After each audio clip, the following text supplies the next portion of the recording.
Hello, I'm BrigantiaBlackbird of BlackbirdsBrew. Happy Tuesday.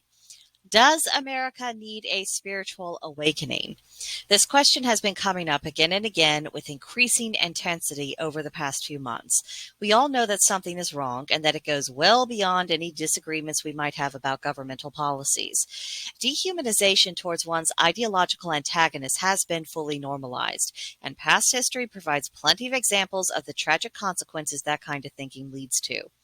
When people study history, particularly times of extreme brutality, they tend to ask, how could this happen in the first place? How could people lose all sense of common decency? How could someone become lost to evil and be prepared to commit horrific acts without a second thought? It's tempting just to write this off as the natural consequence of becoming gradually desensitized and then engaging in actions that get progressively worse. But in order for that process to even get started, there has to be a pre-existing spiritual problem.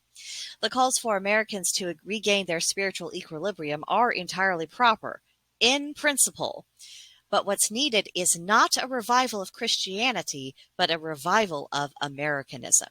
Our national character was based upon the idea of maximum personal freedom and maximum personal responsibility to be held in equal measure.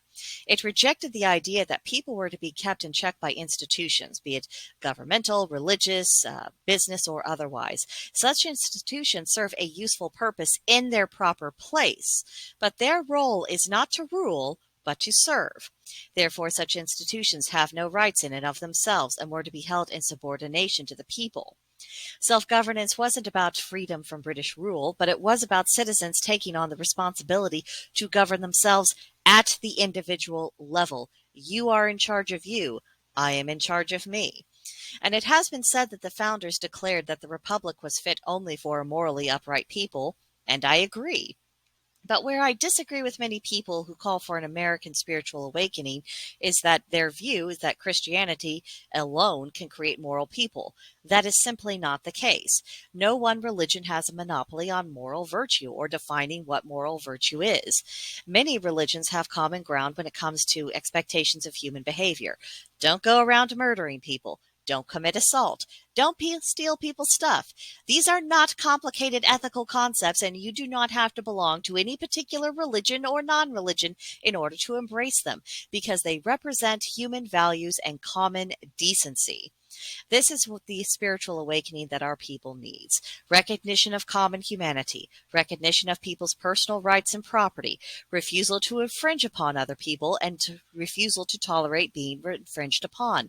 We need common decency and the maintenance of proper boundaries. The only reason why this has been complicated or controversial is because of the propaganda pushing ideas that deliberately drive people apart and instill a mindset of othering people while enhancing the so-called need for various institutions to come in and take charge. So yes, let's work to create the kind of spiritual awakening our country actually needs, one based upon common human moral and values, not religious supremacy. Now's the time to let me know what you think. Sound off in the comment section below, or come see us at BlackbirdsBrew on Gilded. Link to join us in the description box, and let me know what you think. I think we have room for a very broad conversation here. I think there are commonalities that we can draw upon, and we can make a secular and a spiritual case for why this should be so. And I think that could be a valuable contribution we have as our country continues to wrestle with various issues. So, hope to see you soon. But that will do it for this video, and I will see you next time. Bye.